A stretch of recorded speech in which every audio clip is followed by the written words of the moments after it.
Yesu ashimwe. Twongeye kubasuhuza inshuti za communauté Pierre Vivante. Twongeye kugaruka muri cya kiganiro twise guhugurana. Nzanye n'umukozi w'Imana uyu munsi kugira ngo aduhe icyo Imana yamusize ku mutima, kugira ngo ababere umugisha, kandi ndizera ko icyo Imana yamusize mutiri bugisangire twese duhuje umutima. Imana ibamugisha. Reka mubahe atubwire icyo Imana yamusize ku mutima. Imana ibamugisha. Turakwakira umukozi w'Imana. Urakoze cyane kunyakira mu kiganiro cya twise duhugurane. Uyu munsi nifuje ko tuganira ku ijambo rivuga kwimura Imana. Turareba ese iyo umuntu yimuye Imana cyangwa abantu bimuye Imana, ni izihe ngaruka abantu bagira, cyangwa se bimura Imana gute? Nibyo turi burebeho. Turagerageza kubisobanura. Iyo abantu bimuye Imana biba bigenze bite? Kwimura Imana, ubundi iri jambo turi burebe mu ba Tesalonike riravuga kwimura. Ni ukuvuga ngo kwimura bivuga rijyanye no kwimika. Ni ukuvuga ngo Imana iyo yimye muri twebwe, iyo ibaye umwami muri twebwe, noneho iyo tuyimuye nicyo tuza kureba. Iyo tuyimuye twimika nde? Amen. Ibyo byose bigenda bigira ibikorwa bibigaragaza uwo wimitse muri wowe. Ibyo rero turagenda tubireba mu ijambo, turareba mu buryo bwinshi butandukanye. Murakoze. Imana igumugisha. Ndishimye cyane ko badutegura ikiganiro cyiza, ni gute umuntu yimura Imana. Ariko ndagira ngo nongere nkubaze mbere yuko dukomeza nk'uko bitubwiye, kubera icyo batekereje kutuganiriza ku ijambo ryo kwimura Imana cyangwa se kwimika Imana. Urakoze cyane. Ngenda ndeba mu buzima bwanjye bwa buri munsi bitandukanye. Ubu buzima bw'ubu ndimo butandukanye nuko nari meze ntarimika Yesu muri njyewe. Amen. Ubwo rero nifuza ko ku bwanjye abantu bose bakwimika Yesu mu mitima yabo, kuko hari ubuzima, hari amahoro, ikindi hariho kuzabona ubugingo buhoraho. Niyo mpamvu rero natekereje iri jambo, ariko n'Imana yampishuriyeho gatoya, inyereka ukuntu abantu bagenda bimura Imana.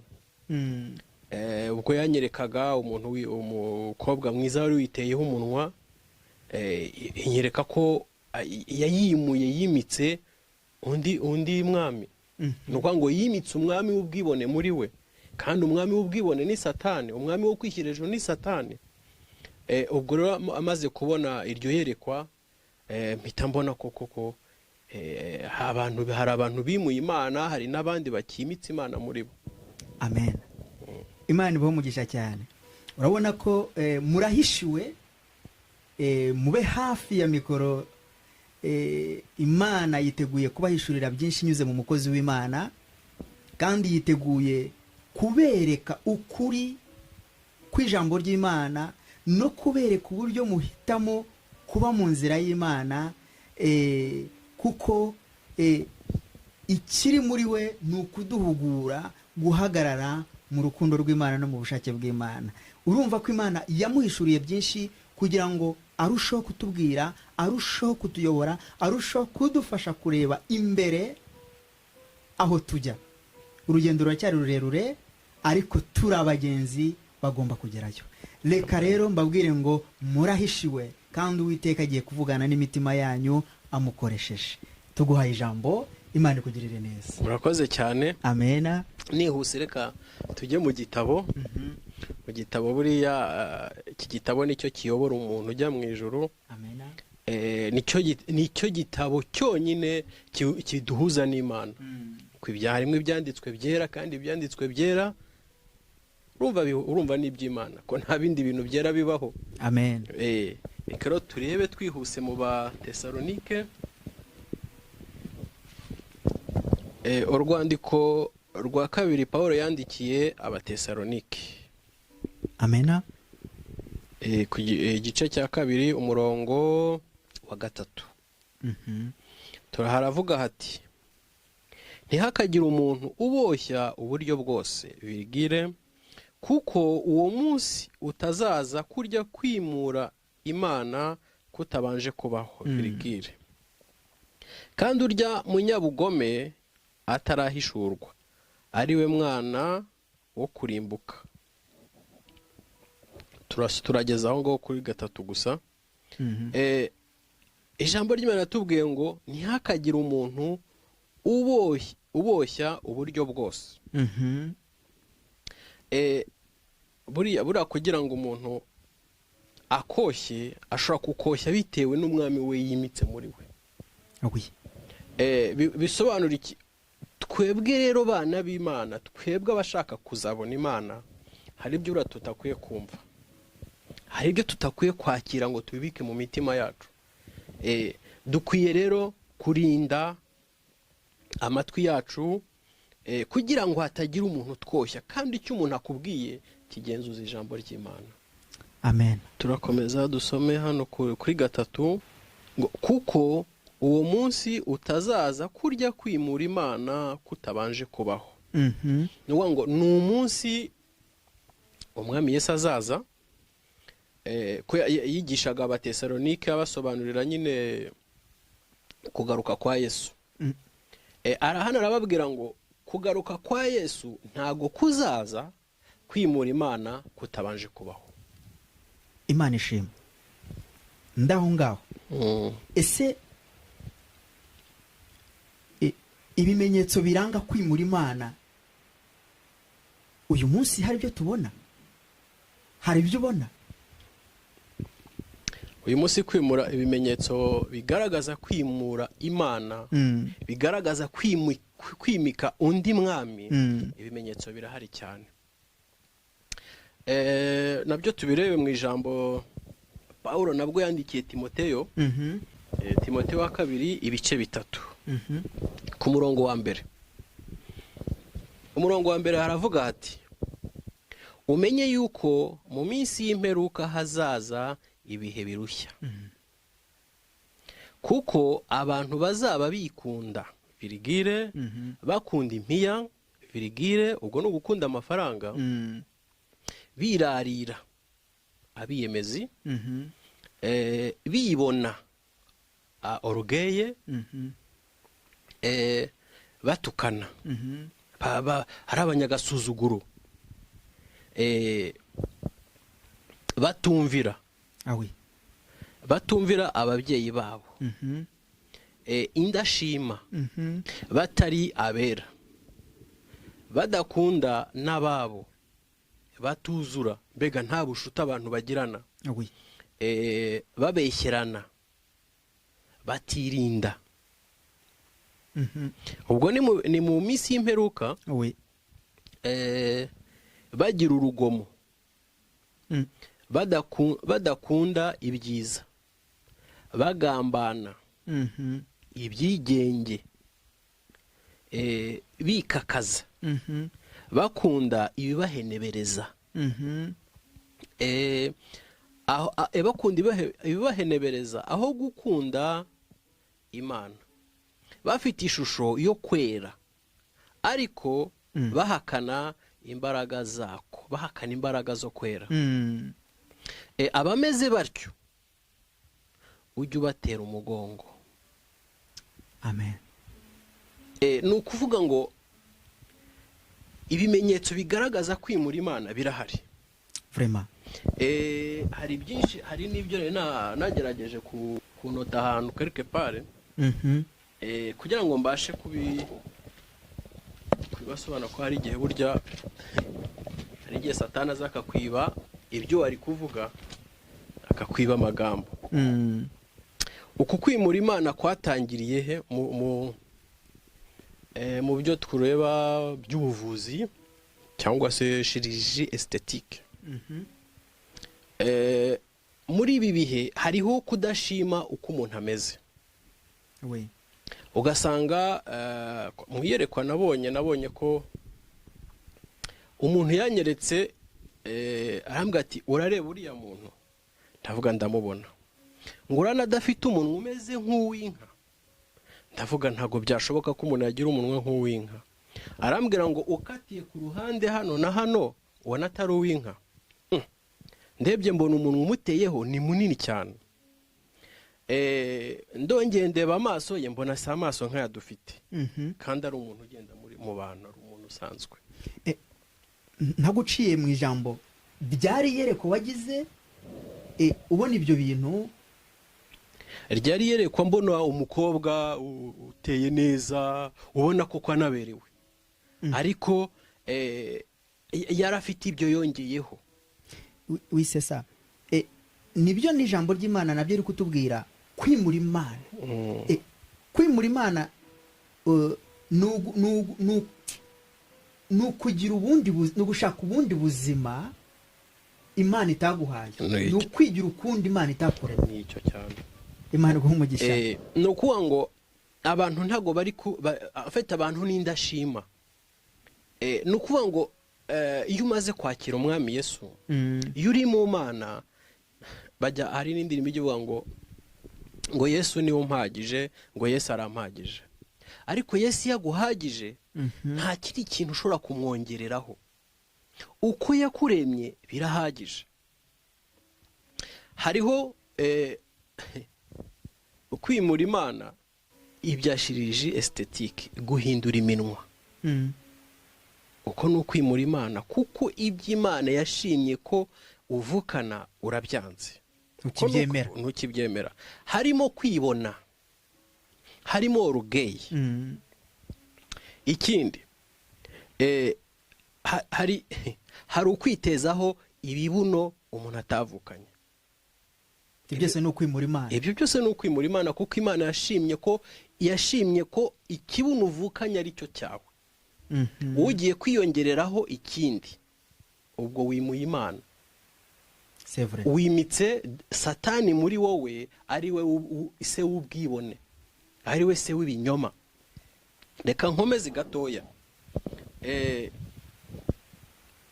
Guhindura n'ibitsina. Abantu basigaye bahindura ibitsina. Akaba yari umukobwa akishyirishaho igitsina cy'umugabo. Uko ni ukwimura Imana. Akaba yari umugabo akishyirishaho igitsina cy'umugore. Uko ni ukwimura Imana. No guhindura amaso. Ugasanga umuntu arareba nk'injangwe, afite ijisho, amaso ameze nk'ay'injangwe. Ibyo nabyo ni ukwimura Imana. Pawulo yabisobanuriye Timoteyo ngo hazabaho indashima. Hazabaho indashima. Ni ukuvuga ngo ibi byose tubona ni imbaraga za Satani, ni imbaraga z'abadayimoni. Imana iguha umugisha. Watuzaniye impuguro nziza kandi igira icyo ivuga kandi abantu babona. Muri iki gihe turimo, nk'uko Imana yabiguhishuriye, abantu ntabwo tukinyurwa n'uko Imana yaturemye. Haba ku buryo bw'umubiri, yewe no mu miryango. Ntabwo umuntu akinyurwa n'umugabo we, nta kinyurwa n'umugore we, nta kinyurwa n'ibyo atunze mu rugo rwe. Irari ryabaye ryinshi. Ese ubona ari iki gituma abantu batanyurwa nuko Imana yabaremye, batanyurwa n'ibyo bafite? Kubera iki uyu munsi abantu benshi buzuwemo n'umwuka w'ishyari? Ubona bituruka kuki? Ubona biterwa n'iki? Ikintu en fait Satani we ibyo akora mu buryo bwinshi. Satani akora ku buryo daboro bw'ibifatika. Satani yongera imbaraga mu mikorere ye. Noneho ibya Satani bikagwira cyane. Ari naho umukozi Imana Eliya yabwiye Uwiteka ngo abahanuzi bose bashize ngo nijye usigaye. Kubera iki? Tujuri iyo ureba iby'Imana ntabwo ubasha kubibona. Iby'Imana bikora buke buke. Iby'Imana ntabwo bisakara. ni ukuvuga ngo satani akomeza we gukaza umurego, noneho tugakura tubona ibibi ari byo byinshi. Akenshi n'ababyeyi bacu usanga ari ibyo bakora. Ntumbwire ngo niba ngiye navutse mama ari uko ameze, papa ari uko ameze, ntugire ngo hari ibindi nzakurikira. Ibyo ni byo bituma abantu bagenda bimika kwimura Imana. Ugasanga umenya ubwenge, kwimura Imana nicyo uzi cyonyine, ukora ibintu Imana yanga gusa. Ni ukuvuga ngo nibyo uzakura kandi nabyo uzakomeza kwigisha. None uko twigisha ijambo ry'Imana, n'abimuye Imana barigisha, aguha nimero akakurangira naho yabikoreye. C'est vrai. Niyo icyo nicyo giteye ko ntabwo dushaka kubaha Imana, dushaka kwimika Imana, ahubwo turi gushaka kwimika iby'amaso areba. Nicyo kibazo dufite. Unteye kwibaza ikibazo gikomeye kandi muri ubu buzima turimo gihari. Uri kubona ko n'abantu batubaha Imana bari kurushaho gukurura abitwa ko bubaha Imana. Utwinjije mu ijambo ryo guhugurana rivuga kwimura Imana. Kwimura Imana. Mpita mbona ukuntu abantu batubaha Imana barimo kugenda barushaho gukurura abitwa ko bizeye cyane cyane. Ese ari nacyo kintu uri kubona nyine Imana yanaguhishuriye kwereka umugore cyangwa se umukobwa mwiza ariko iminwa ni nk'iyi nka.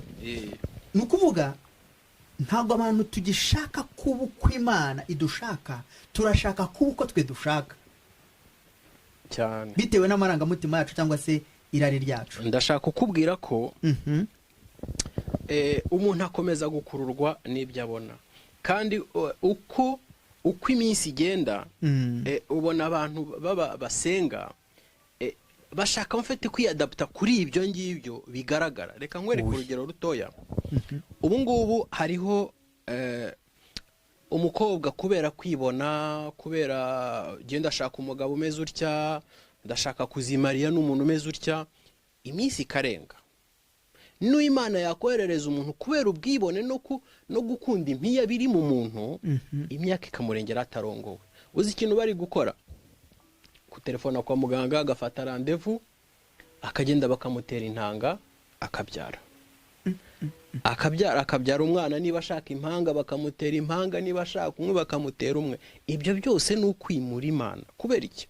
Urugero Hana yarasenze.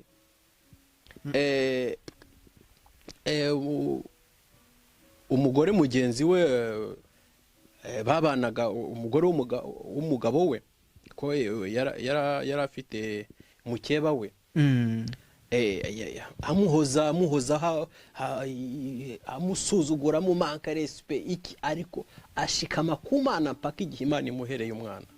Ndashaka kuvuga ngo Imana yakoraga kiragiye ku bwahana, ntabwo yananiwe ubu ngubu, ariko abantu barirukira muri hopitale, barirukira kwa muganga guterwa intanga ngo babyare. Ibyo byose urumva, nubwo umuntu avutse, nubwo havutsemo umwana, gushaka ko Imana ntiguhari, hari gushaka ko abantu gukoze.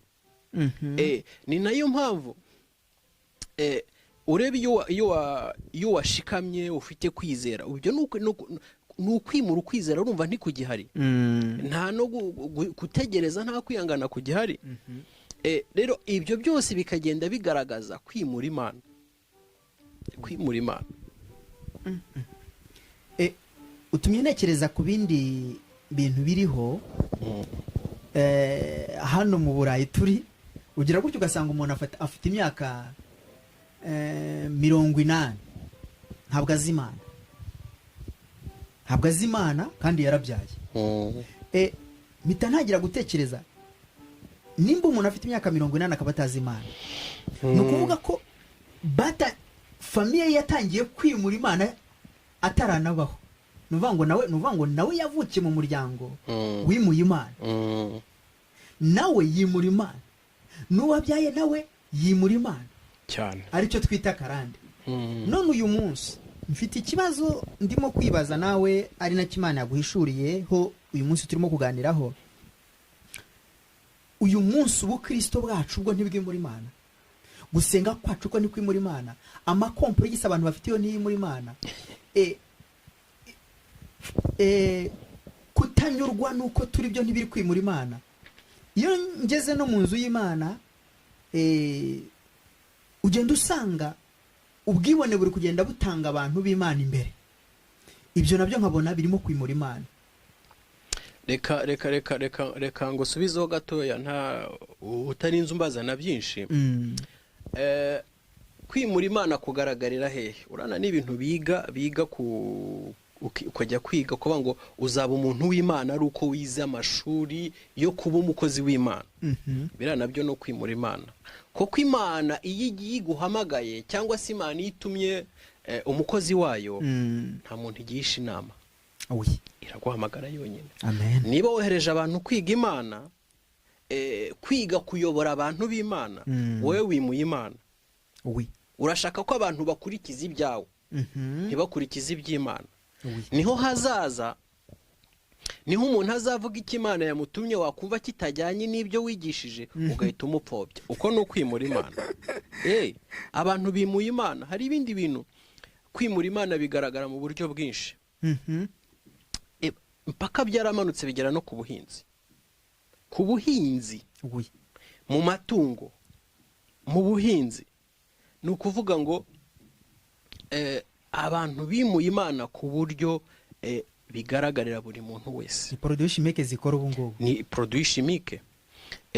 Inyamaswa, inkoko yakuriraga amezi cyangwa se umwaka, ubira gukurira ibyumweru 2, n'iminsi 2-3 barayirya, n'iminsi 2-3 bakayirya. Ibyo byose ni ukwimura imana. Ibyo byose byavanyeho gusaba imana, byavanyeho kwihangana, byavanyeho kwizera,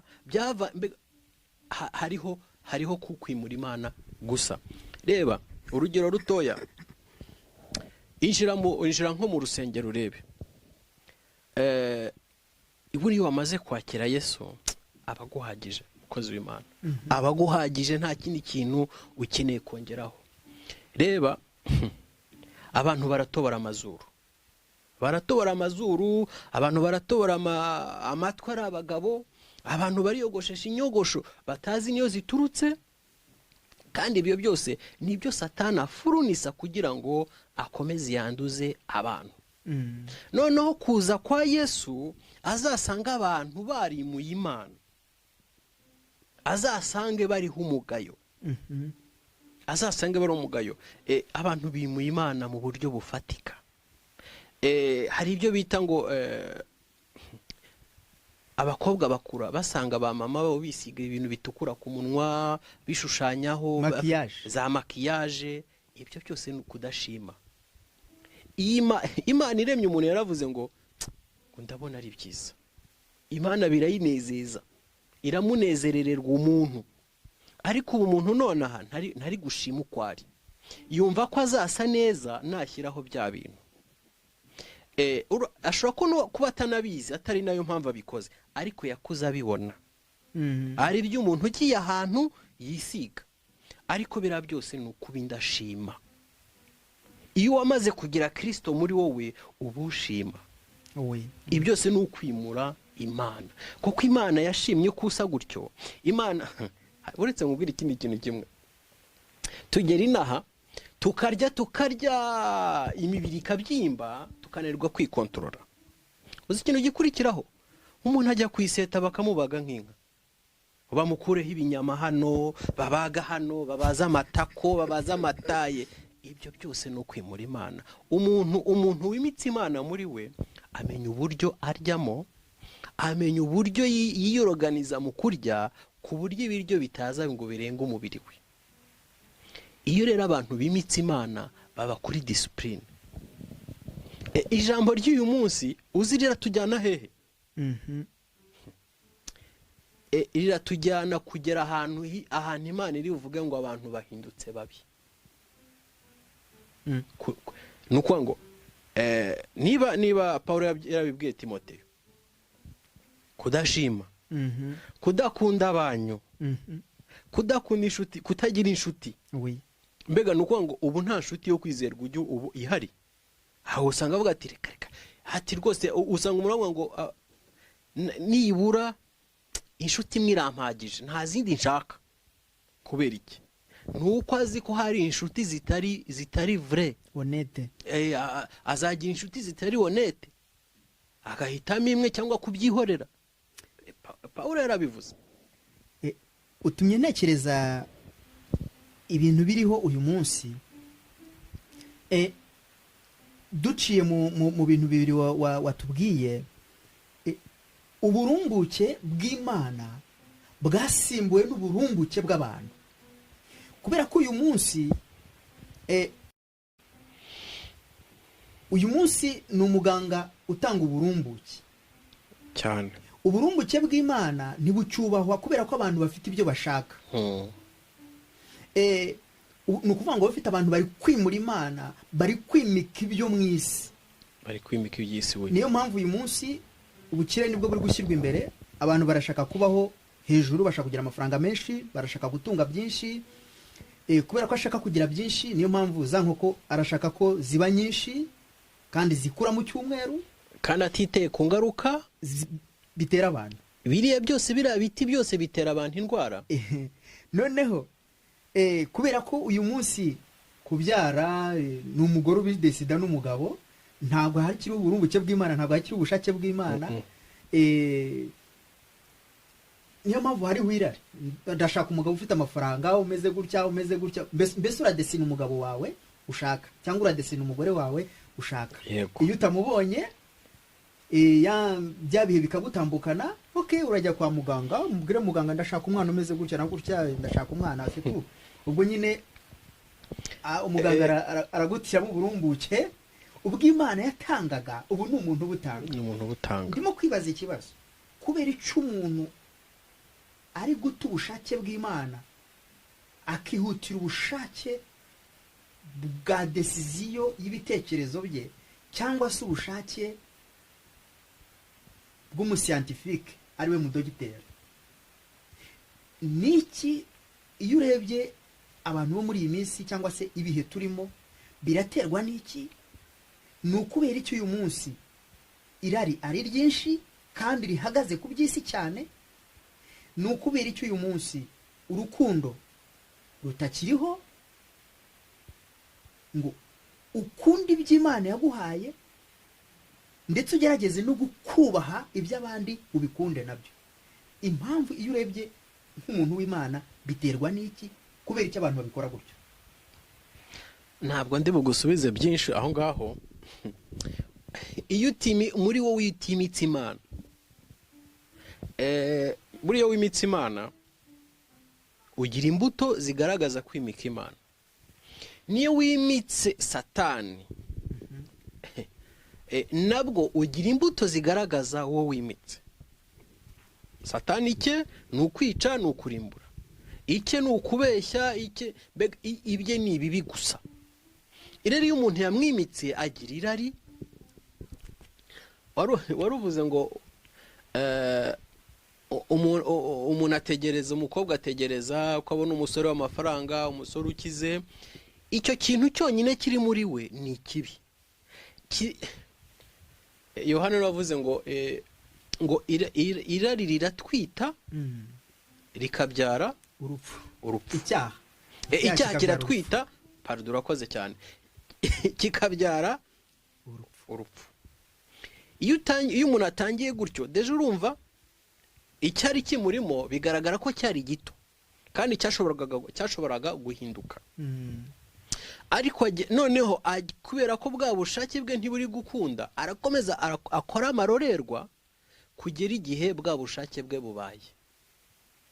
Ashobora no gukomeza gukora amarorerwa, ubushake bwe ntibubi, arangiza ari we ugiye kwiteza abana kwa muganga, avuga ati nta mwanya afite, reka niteze babiri mbe ndangirije rimwe. Uri kumva? Ntabwo ari Imana yashimye kubyara impanga. Ntabwo ari Imana yaguhaye revelation y'uko uzabyara impanga. Nuvuga ngo ni dogiteri ubikoze. Hari byinshi n'ababa kwa muganga. Hari benshi bafite ubwo bwenge kandi budaturuka nabo ku Mana. Wambwira gute umuntu w'Imana ashobora kuza akagufasha uko kwimura Imana? Ntiyakakubwira ati genda ufate amasengesho y'iminsi 3 usaba Imana urubyaro, izabikuba. Hamuhe n'ingero. Hariho kwimura Imana kubera ko turi kwimika ibibi gusa muri twe. Nicyo kintu maze ko naritegereje rimwe, ibi byose tugenda dukopera. Ushatse iki kiganiro kwimura Imana twazakora igice cya 2 cyacyo. Umuririmbyi runaka aba yakoze icyo kintu, natwe twedadusha gukora nk'icyo. Kandi ntuzi uwahaye imbaraga uriya muririmbyi, ntuzi uwahaye imbaraga uriya muntu uri kubikorera publicité kuri televiziyo. Ibyo byose rero twebwe tugenda twiyadaputa ku byo tubona, ntidushaka kwiyadaputa ku by'Imana. Nkanjye nzi neza ko niyo bambwira ngo rwose nta kazi uzabona, navuga okay, impfa ariko nta maguye nkora, ndarindira njye ubushake bw'Imana. Ubundi umuntu w'umukristo cyangwa se buri muntu wese yakagombye kubaho arindiriye ubushake bw'Imana. Ngira ngo mu kiganiro twakoze, ngira ngo bwa mbere cyangwa bwa kabiri, navuze ko Imana ari umubyeyi wacu. Imana ni data, kandi umwana agomba kurindira ise cyangwa se ababyeyi be.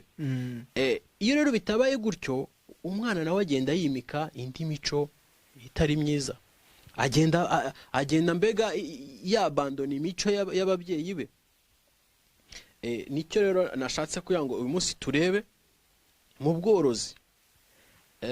Muri Amerika ngira ngo bakoze imbwa imwe, bayikora intanga z'ingwe, iz'imbwa, sinzi niba ni rusamagwe, barazivanga, havamo imbwa imwe. Iyo mbwa iraka ikagufata ntago irekura, iruhuka mbega ucitsemo 2. Nukuvuga ngo ibyo byose bagiye ni ukugenda bimura gukora kw'Imana, bimura ubushake bw'Imana. Noneho ugasanga abantu rero bagenda biyadaputa kuri ibyo bintu, kandi ugasanga n'abakristo tugenda twiyadaputa. Reka nguhe urugero rutoya. Umukristo cyangwa se umukozi w'Imana uhawe umugisha n'Imana, yubaka amazu menshi, nawe akaza kumera nk'aba bandi kandi ari uw'Imana. Ni ukuvuga ngo deja rwa rukundo muri we, kwa kuba umuntu mwiza ntibihari, nawe arashaka inyungu. Ariko umukozi w'Imana, umuntu w'Imana, yakagombye kwiyadaputa ku mico y'Imana. Nimba numvishe neza, nuvuga ngo iyo amaze kugira ibintu, nawe atangira kuba umucuruzi nk'abandi bose, kandi yatangiye projet nk'umukozi w'Imana cyane. Ndimo kwibaza ikibazo kandi numva giteye ubwoba. Nimba abantu b'Imana natwe turimo gukora nk'iby'abisi bakora batemera Imana, none sinzira tuyobora abandi ni iyihe? Nimba ndi gukora nk'ibyo abakorera Satani bakora, kandi nkabikora nitwa ko ndi umuntu w'Imana, nkiga kukubeshya, kuburya mu bucuruzi habamo ibintu byinshi bitarimo n'ukuri, nkiga kukubeshya kugira ngo mbone amafaranga, kandi ndi umukozi w'Imana, nkiga kukubeshya kugira ngo ngukuremo icyo nshaka, kandi nitwa umuntu w'Imana. Ndimo kwibaza inzira turimo kujyamo niyo tujyanamo abantu.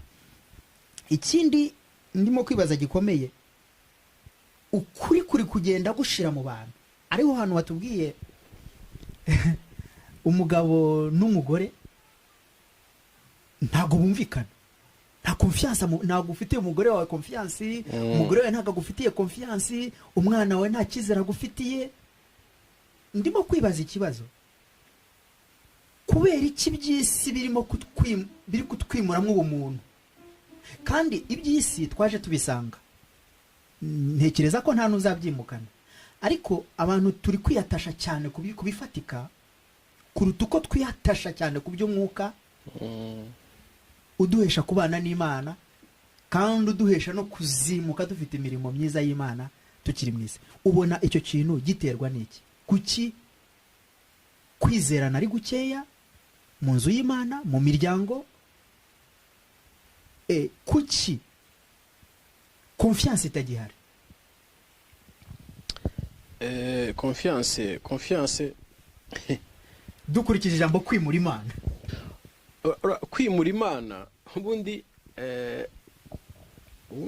kera nasomye niba ari mu Gutegeka kwa kabiri, ubundi iyo bashakaga iyo ubwami bwabonaga abantu bafite imico myiza, ari nayo imico myinshi yaturukaga ubundi kuri Bibiliya, bafataga abantu nk'igihumbi cyangwa se 200 bakabohereza nko muri komine.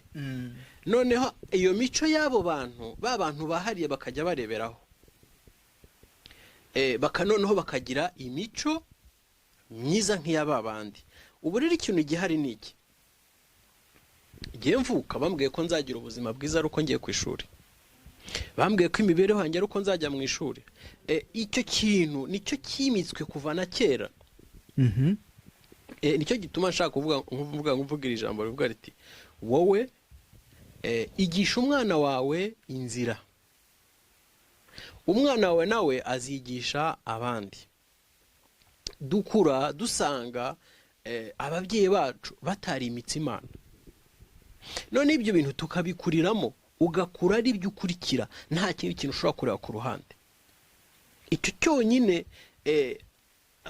iwacu hari ijambo rivuga ngo umugabo n'urya utwe akarya n'utw'abandi. Nijye ninkura ari uko papa ameze, ntanjye nuko nzaba. Ikintu gituma dushaka kwigisha iri jambo cyangwa se duhuguza abantu ijambo ry'Imana ni ukugira ngo ko kwimika ibintu cyangwa se gukunda ibiboneka, ibyo tubiveho dukunda iby'umwuka. Kubera ko iyo ukunze iby'umwuka, Yesu yabwiye umusore w'umutunzi, avuga ati bitange uze unkurikire. Ati kandi ntibikwiye yuko ati umutunzi kuzabona ubwami bw'Imana bizamugora ngo ni nk'uko ingame yakwinjira mu zuru ry'urushinge. Murakoze cyane. Ni ukuvuga ngo ibyo twebwe n'ibyo twimika, ariko tubanje gushaka ubwami bw'Imana birabitwoma inyuma. Buruzi ibintu bigukurikira, buruzarebe n'umuntu nakunze kuba nabonye akantu umusore yirukanka inyuma y'umukobwa, amuhagarika umukobwa mwe mama twarikomereza. Buri ibikwiruka inyuma ntabwo biba bifite imbaraga. Ibikwiruka dore ukuntu muri iki kinyejana cyacu byabaye au contraire. Ibitwoma inyuma bitwoma inyuma. Iyo bikoma inyuma ugahagarara, biraza bikakurenga bikakurusha imbaraga. Urana ko twarushijwe imbaraga. Ibintu nibyo bituyobora, kandi Imana yavuze ko ari twebwe tugomba kubiyobora. Biratuyoboye tugezaho noneho dukora ibintu by'ibyaha tukabyita byiza. Kandi ureka nkubwira iki kivuga ngo kujya kwiteza abana, kwibagisha, ibyo byose ni ibyaha, kandi biri guturuka kuki? Kwirari, kwishyari. Uyu yarabyaye, twariganye yarabyaye, nge sindabyara, reka nanjye mbikore. Ibyo byose ni ibyaha imbere y'Imana. Ibyo byose ni ukwandura. Mbese no gukopiya cyangwa se gukopera iby'abandi bagize, ukabona wataye igihe, ukabona abandi bazamutse bakurenze. Ndimo kugerageza kumva cyane kubera iki abantu tudafite kunyurwa. Ntago ndumva impamvu kunyurwa kutari mu bantu, ntago ndumva impamvu irara ari ryo riturushije imbaraga, ntago ndumva impamvu ibintu Imana yaduhaye kugira ububasha biturusha ububasha. Urakoze cyane. Igihe cyose ibintu bizaturusha imbaraga nitudahagarara ku munyembaraga. Amen. Nitudahagarara kuri Yesu, bizaturusha. Ijambo ryo bavuga ngo buriya udahagaze muri Yesu ibintu byose bibi byaba byiza byose byakugiraho ubushobozi. Mbega ni ukuvuga ngo iyo udahagaze muri Yesu wabaye umunyantege nkeya. Twebwe dukwiye kuba muri Yesu, gushakisha Yesu kugira ngo tugire imbaraga. Nitutaba muri Yesu bizaturusha imbaraga, ni normal.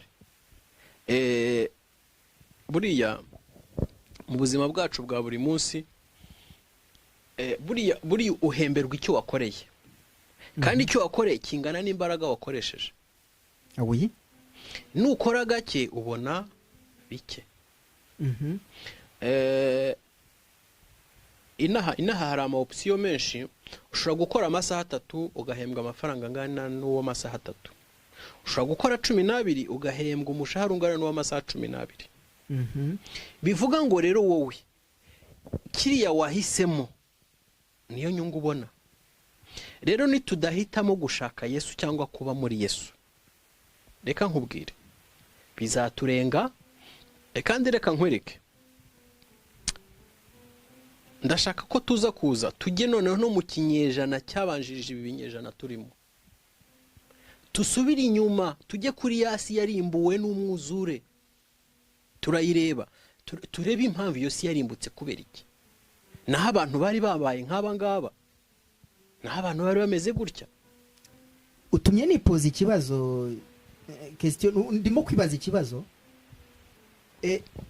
Iyo nsomye Bibiliya nyereka ko ikintu cyatumye Imana irimbura abantu bo ku bwa Nowa, abantu bo ku Sodoma ni Gomora. Ibyaha byakorwaga icyo gihe nibyo n'uyu munsi bikorwa. Aho abagabo baryamanaga n'abandi bagabo, aho abagore baryamanaga n'abandi bagore. Uyu munsi hano ni uburenganzira bw'umuntu, yewe n'amategeko arabyemera, nta kibazo. Akubwira ko nta uburenganzira, ni droit y'umuntu, ni liberté. Nkagenda asanga ibyo byose biri muri rya jambo ryo kwimura Imana cyane. Biri muri rya jambo ryo kwimura Imana. Liberté yimuye conscience y'imitima y'abantu gutekereza icyiza n'ikibi cyane. Noneho abantu bari kugenda biyadabuta cyane, cyangwa se bari kugenda bashaka cyane gusa nuko isi isa. Ndabona uko wambaye nkumva nshaka niko nshaka kwambara, cyangwa nshaka kwambara birushijeho. Ndabona imodoka yawe ngashaka kugenda mu modoka irenze iyawe, cyangwa se ndashaka kugira yirushijeho, cyangwa ndashaka gusa nawe. Ariko ntabwo nzi mu by'ukuri wowe uko wayibonye. Ariko ndashaka kuyigira, cyangwa ndashaka kugira iruti yawe kuko nshaka kugaragara kukurusha.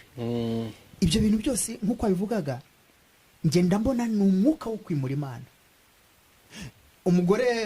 Umugabo uragira mu nzu ya runaka ukumva urashaka kugira intebe nk'izo kwa kanaka, urashaka kugira salon yo kwa kanaka.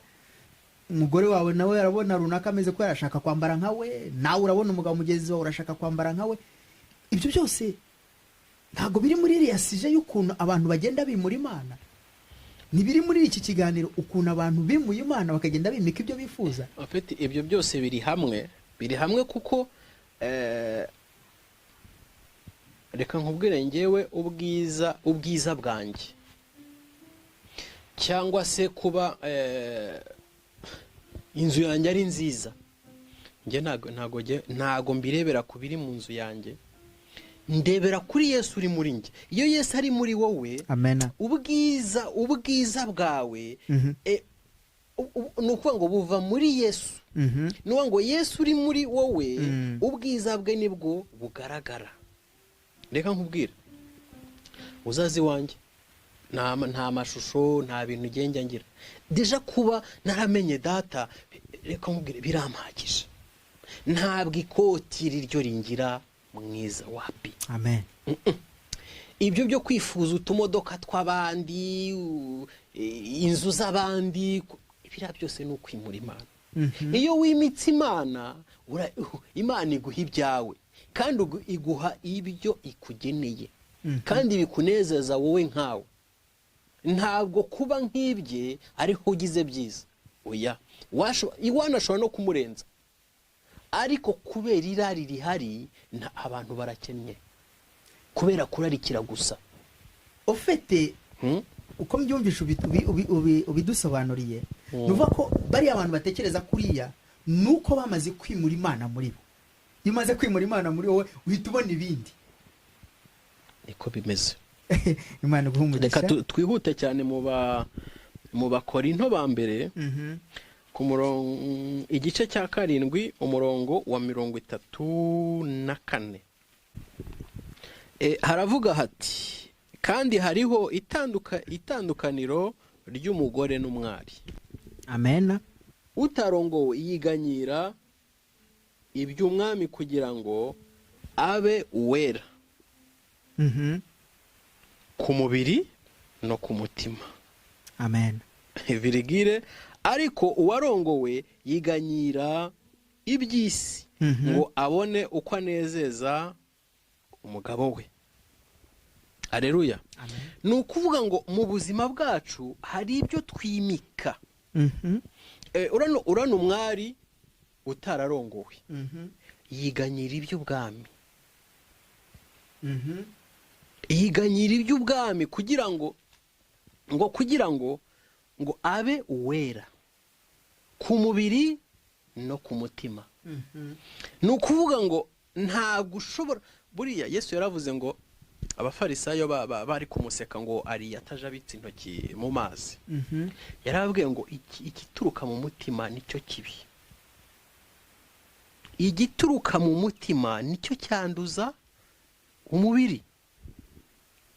Ndashaka kukubaza ikibazo. Uyu mukobwa iby'ubwami ubu hari ubwami bw'Ububirigi, hari ubwami bw'Ubwongereza n'ubwami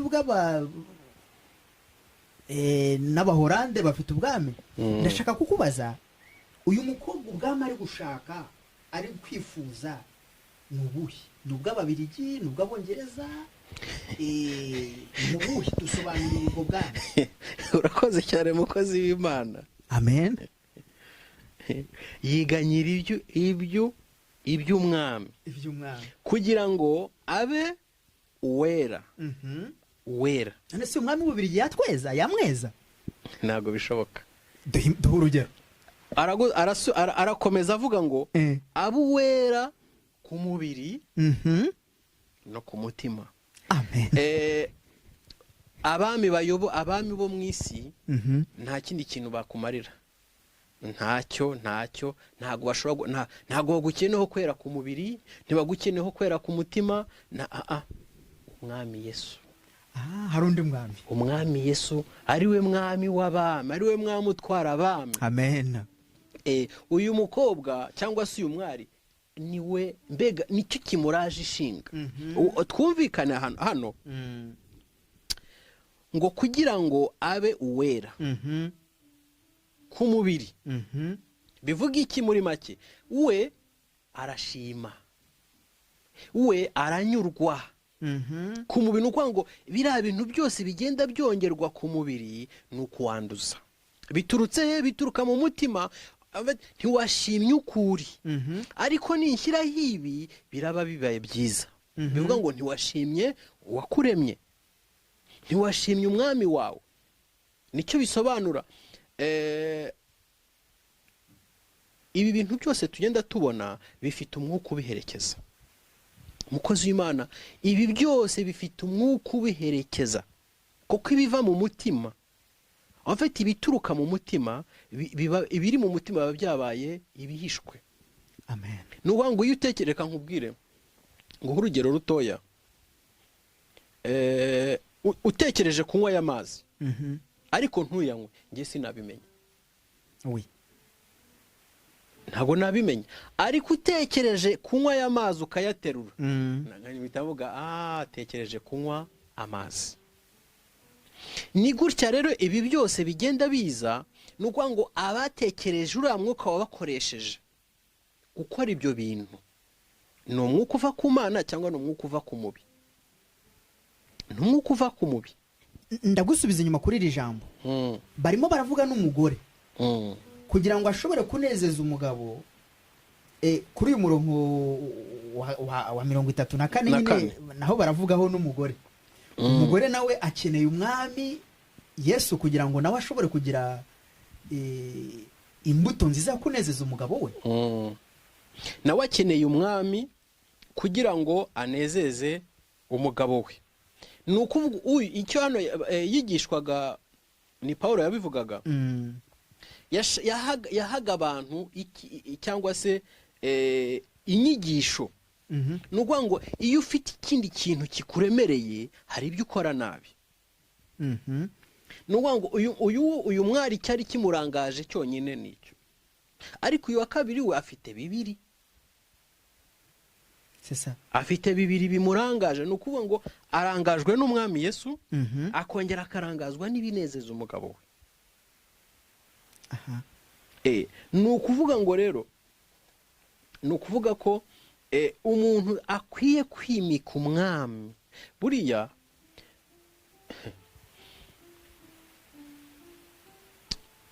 ufite iyo wabonye Yesu, urasi ngombwa ngo umuntu asobanure byinshi. Yesu muri we wenyine arasobanura. Yesu muri wowe ahaza umugabo wawe. Yesu muri wowe ahaza umugore wawe. Amena. Yesu muri wowe. Ariko ibintu muri wowe, irari muri wowe, kwigomeka muri wowe, indashima muri wowe, nta muntu wanezeza, kuko deja usanga uri ikibazo imbere y'undi. Ndanezerewe cyane, ijambo riramfashije. Ufite kutagira umwami Yesu muri wowe, ntushobora kugira icyo uha umugabo wawe, ntushobora kugira icyo uha umugore wawe, ntushobora kugira icyo uha undi muntu uwo ari we wese, kuko ntacyo ufite. Ni ukuvuga ngo ikigufasha guhesha undi muntu, kunezeza undi muntu kuri ruhande, ni umwami Yesu uri muri wowe. Ni umwami Yesu. Imana igumugisha. Tugende ndashaka turebe, dukomeze tugende tumenya kwimura Imana, ibi dukora byimura Imana birakwiye. Buriya hari ikintu nshaka kuvuga kimwe, kujya kwa muganga kwibagisha utarwaye ni agasuzuguro ko gusuzugura Imana pe. Uko ni ukwimura Imana, ni ukubona ko uko Imana yakuremye bidahagije. Jyewe ndi umuhamya wo guhamya yuko taye yose wagira, uko waba umeze kose, Imana ibasha kuguhindura cyangwa se ibasha kuguha taye nziza ikunezeza. Amen. Buriya ntubona Imana ishobora kuba yaragusezeranyije kuguha umugore cyangwa se umugabo, usenga Imana atari ibingibi dupacapaca tukaba imbere y'Imana uko bigomba, uko biri ngombwa. Imana igabanya umubiri wawe ikakugira umusore, ikaguhuza n'umukobwa. Imana igabanya umubiri wawe kwifuza, igabanya umubiri wawe ikavana mw'ibinure, ikakugira umujene, ikaguhuza n'umusore. Itegura umusore, igategura nawe mukobwa. Amen. Ntabwo ukeneye kujya kwiseta ngo bakubage. Numvishe neza, no kuvuga ngo ufite tubyibushywa n'amastress y'ibyifuzo byacu cyangwa se irari ryacu, y'ibyifuzo byacu. Reka nkubwire ikintu kimwe ngiye kukubwira. Kuba mu Mana, ngira ngo twanabivuzeho rimwe. Kuba mu Mana bigusaba kugira ubwenge. Amen. Kuba mu Mana ntibigusaba guhubuka. Kuba mu Mana bigusaba kugira ubwenge mu buryo bw'imibereho. Ukamenya uburyo uryamo, ukamenya uburyo unywamo, ukamenya uburyo witwara, bigusaba ubwenge. Ubwo bwenge buzava he? Ku Mana. Kuko bwa bundi bwo mu isi bwo buzakuzana kukurishiririje. Ubwo mu isi buzakuzana gutinya kujya ahantu ngo usigaye utameze neza. ubwenge bw'Imana turabukeneye, ariko reka dukomeze tuvuge ku kwimura Imana tukimika undi mwami. Dusubire inyuma twari mu Bakorinto, ni inyuma urupapuro inyuma kuri 6 bice 6. Amena. Imana ibumugisha nkuko umukozi Imana avuze. Ndagira ngo utekereze urebe niki kimura Imana mu buzima bwawe, niki kimura Imana mu rugo rwawe, niki kimura Imana muri famiye yawe, niki kimura Imana mu buzima bwawe bwa buri munsi. Imana igufashe cyane kandi guhumugisha nkuko umukozi Imana akomeje kuduhugura mu ijambo ry'Imana. Niki kikubuza amahoro kigatuma umutima wawe, umubiri wawe wimura Imana. Imana igufashe cyane gutekereza kugira ngo wimike Imana kandi wimure ikimuye Imana muri wowe. Imana iguhumugisha. Ndi ku mukozi Imana tuhe irindi jambo yaduteguriye, kandi Imana ikugire neza, igufashe kandi kurinde ntiwimure Imana, n'ibitekerezo byawe n'umubiri wawe n'ibyimura Imana byubaka Imana kandi byubahisha Imana. Imana iguhumugisha.